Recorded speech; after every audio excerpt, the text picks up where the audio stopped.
நேயர்களே, இன்னைக்கு நீங்கள் பார்க்க போகிறது கிராமத்து சமையலில் கொழக்கட்டை செய்ய போகிறேன். அதுக்கு தேவையான பொருள்கள்: 1/2 கிலோ பச்சரிசி, 50 பொட்டுக்கடலை, முழு பொட்டுக்கடலை, உளுந்து, நெய், உப்பு, எள்ளு, மண்டவெல்லம், ஏலக்காய், தேங்காய்.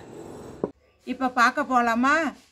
இந்த பச்சரிசி 1/2 கிலோ பச்சரிசி, 50 உளுந்து, 50 பொட்டுக்கடலை, இது மூணையும் இப்போ அரைச்சிட்டு வரேன். இப்போ நல்லா அரைச்சாச்சு. நல்லா பார்த்தீங்களா, நைஸாக அரைச்சிட்டேன். இப்போ அரைச்சதை கொட்டுறேன். 2 ஏலக்காய் பட்டையை உரிச்சிட்டு போடுறேன். அதில் தேங்காய் போடுறேன். நல்லா பொட்டுக்கடலை, இது மண்டை வெல்லம் 50 கிராம்.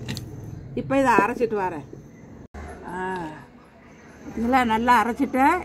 இதை பவுலில் கொட்டுறேன். இதை அரைச்சதை பவுலில் கொட்டுறேன்.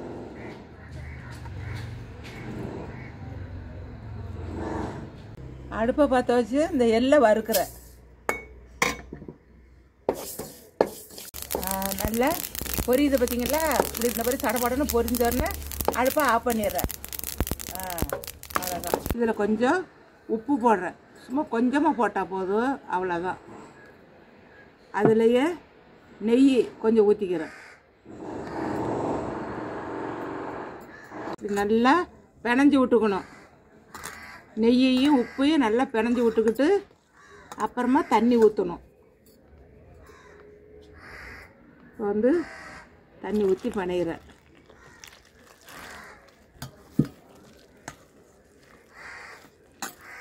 நல்லா கெட்டியாக பிணைஞ்சிக்கணும்.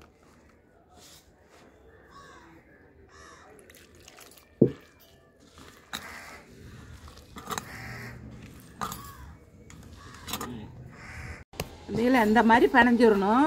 இப்போ நெய் ஊற்றுறதுனால பார்த்தீங்களா, கையில் ஒட்டாது. இந்த மாதிரி இருக்கணும். நெய் ஊற்றிருக்கோம்ல, அதனால கையில் ஒட்டாமல் இருக்கும். இப்போ அதை மிக்ஸ் பண்ணுறேன். கொழக்கட்டைக்கு நல்லா அரைச்சி வச்சுருக்கேன். இதில் எள்ளை கொட்டுறேன். எள்ளை கொட்டி அப்படியே மிக்ஸ் பண்ண வேண்டியதான்.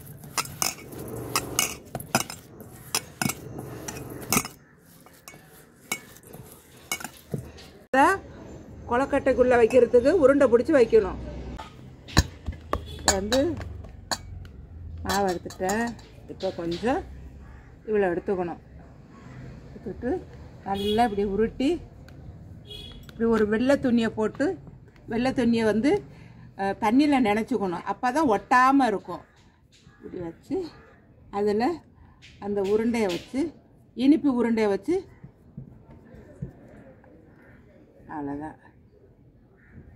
இன்று சமமாக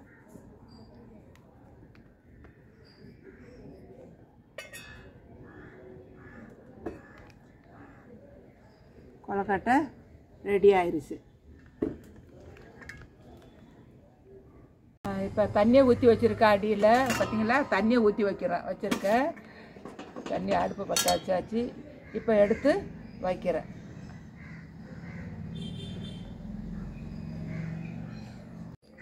எல்லாத்தையும் வச்சுட்டு இப்போ மூட போகிறேன்.